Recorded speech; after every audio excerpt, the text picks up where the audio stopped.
میت جو ہے مرنے والا جو ہے اس کا بیٹا یعنی ابن بھی موجود ہے، تو ایسی صورت میں ہم نے کیا پڑھا تھا کہ اگر میت کی مذکر اولاد موجود ہو تو دادا کو سدس یعنی چھٹا حصہ ملتا ہے۔ بیٹے کے بارے میں ہم نے پڑھا نہیں ہے تو اس کو ویسے ہی خالی چھوڑ دیا، بعد میں جب ہم پڑھ لیں گے اس کو بھی حل کیا کریں گے۔ مثال نمبر 3 دیکھیں، ایک شخص کا انتقال ہوا، ہم نے میت اس کی یہاں پہ قبر میں لٹا دی، اب وہ رسا جو ہے اس میں ایک دادا آ گیا ہمارے پاس، اور اسی طرح اس کا بیٹا بھی آ گیا، وہ رسا میں اس کی ایک بیٹی بھی آ گئی، تو اب ایسی صورت میں دادا کو کیا ملنا چاہیے؟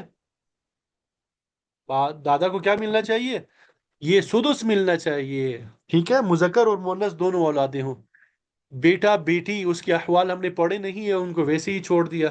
مثال نمبر 4 کی طرف آ جائے، ایک شخص کا انتقال ہوا ہے، اس کی میت ہم نے لٹا دی اس طرح، اب وراثہ میں ہم دیکھتے کہ کون کون موجود ہے۔ وراثہ میں کون کون موجود ہے؟ بھئی وراثہ میں ایک دادا ہے اور ایک بیٹی موجود ہے، تو ایسی صورت میں دادا کو کیا ملنا چاہیے؟ جی، سدس پلس عصبہ، صرف مؤنث اولاد ہو تو کیا ملتا ہے؟ سدس پلس عصبہ۔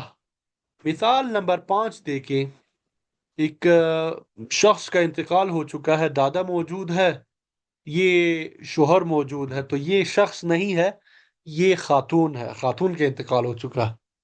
ہوش و حواس سنبھال کے رکھیں، ٹھیک ہے، ایک خاتون کا انتقال ہو چکا ہے، خاتون کا دادا موجود ہے اور خاتون کا شوہر موجود ہے، تو ایسی صورت میں دادا کو کیا ملنا چاہیے؟ عصبہ ملے گا، کیونکہ میت کی اولاد نہیں ہے، خاتون کی اولاد نہیں ہے کوئی۔ مثال نمبر 6،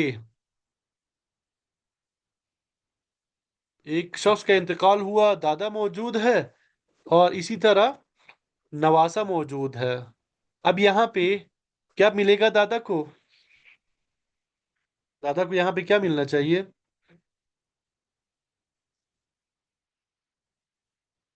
دادا کو کیا ملنا چاہیے؟ دادا کو یہاں پہ یہ عصبہ ہوگا، کیونکہ نواسا جو ہے اولاد میں شامل نہیں ہے۔ جی، یہ دادا کی احوال سمجھ میں آ گئے چاروں؟ ویسے بھی بتا دیے چاروں احوال، اور مثالوں سے بھی سمجھا دیا۔ امید کرتا ہوں سمجھ آ گئی ہوگی۔ سمجھ آ گئی بھائی؟ مشکل تو نہیں ہے؟ چلیے الحمدللہ،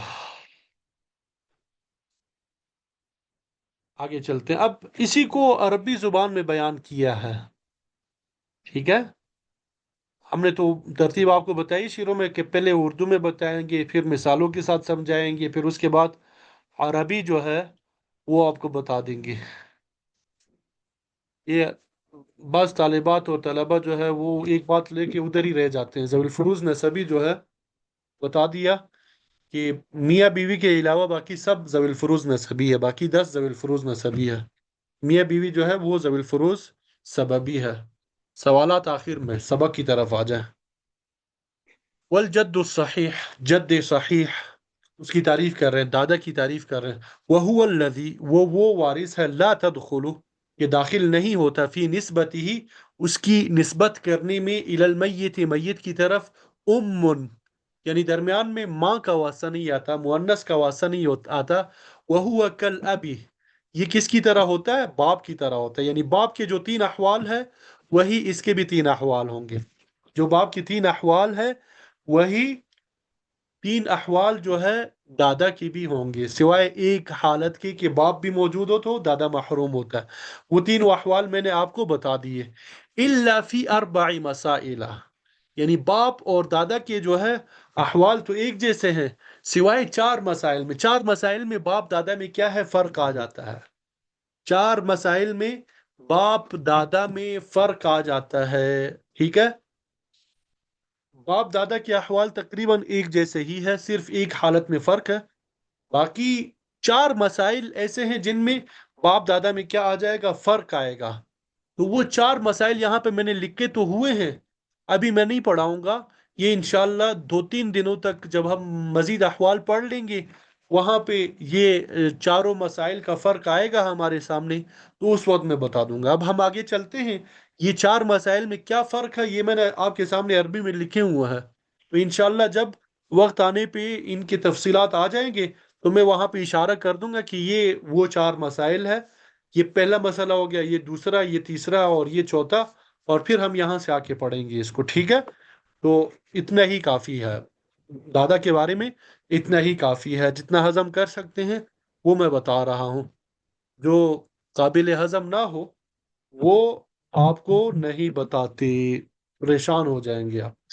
تو الحمدللہ ذوی الفروز میں سے باپ کے احوال بھی ہم نے یاد کر لیے، سیکھ لیے، اب آپ کے اوپر ہے کہ زبانی ازبر یاد کر لیں۔ دادا کے احوال بھی آپ نے سیکھ لیے، سمجھ لیے، ٹھیک ہے؟ مشکل نہیں ہے، آسان ہے، باپ دادا کے احوال ایک جیسے ہے، ٹھیک؟ اب آپ کے اوپر ہے کہ آپ اس کو کیا کر لیں، زبانی ازبر یاد کر لیں، بار بار دہرائیں، بار بار 5 وقت نماز پڑھتے ہیں، ہر نماز کے بعد کم از کم 10 مرتبہ دہرائیں، ٹھیک ہے؟ اب تیسرے نمبر پہ ہم آتے ہیں ماں شریک بھائی بہنوں کا وراثت میں حصہ، ماں شریک بھائی بہنوں کا وراثت میں حصہ، ٹھیک ہے؟ یہ ماں شریک بھائی اور بہنیں کیا ہوتی ہیں؟ یہ خاتون ہے، مثلا یہ کیا ہے، یہ ایک منٹ، یہ پین دوسرا کدھر ہے، میں ذرا نکال لوں، یہ لکھنے میں آسانی ہو جائے گی۔ مثلا یہ ایک خاتون ہے، خدیجہ نام ہے خاتون کا، ٹھیک ہے؟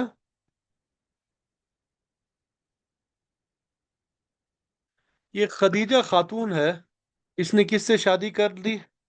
احمد سے شادی کی تھی،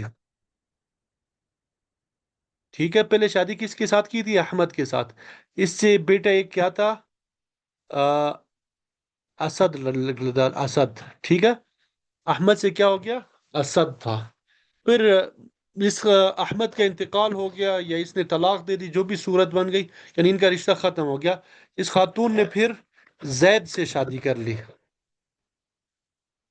زید سے شادی کر لی۔ اب یہاں پہ پھر بچہ پیدا ہوا حامد۔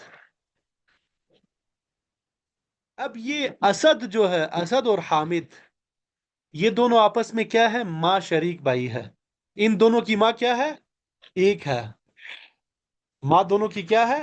ایک ہے، البتہ حامد کا باپ کیا ہے؟ زید ہے، اور اسد کا باپ کیا ہے؟ احمد ہے۔ تو ماں شریک بھائی بہنوں کا مفہوم سمجھ میں آ گیا سب کو؟ یعنی ماں تو ایک ہے لیکن باپ کیا ہے؟ مختلف ہے۔ جی سمجھ آ گئی بات؟ غلط تو نہیں بتایا؟ آپ نے میری غلطی بھی بتانی ہے، یہ نہیں کہ بھائی میں استاد ہوں ہمیشہ میں صحیح کہتا رہوں، کوئی بات غلط لگے آپ بتا دیں کہ بھائی استاد جی آپ کی یہ بات سمجھ میں نہیں آ رہی، ٹھیک ہے؟ تو آگے چلیں۔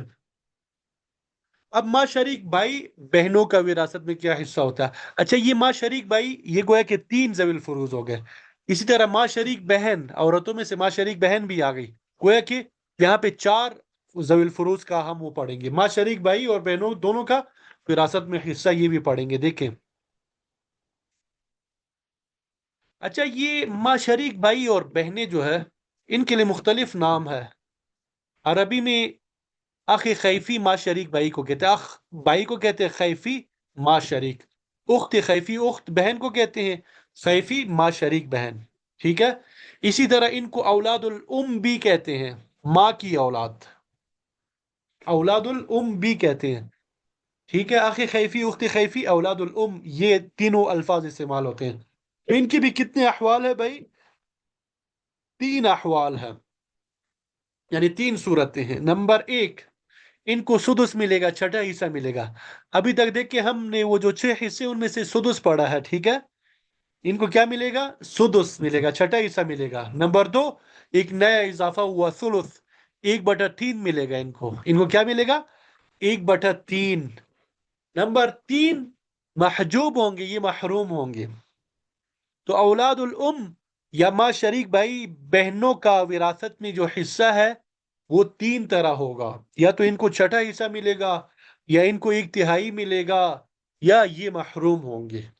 اب یہ چھٹا حصہ کب ملتا ہے؟ یہ بہت ضروری چیز ہے، اس کو آپ نے سمجھنا ہے، ٹھیک ہے؟ باپ دادا کو چھٹا حصہ کب ملتا تھا؟ جب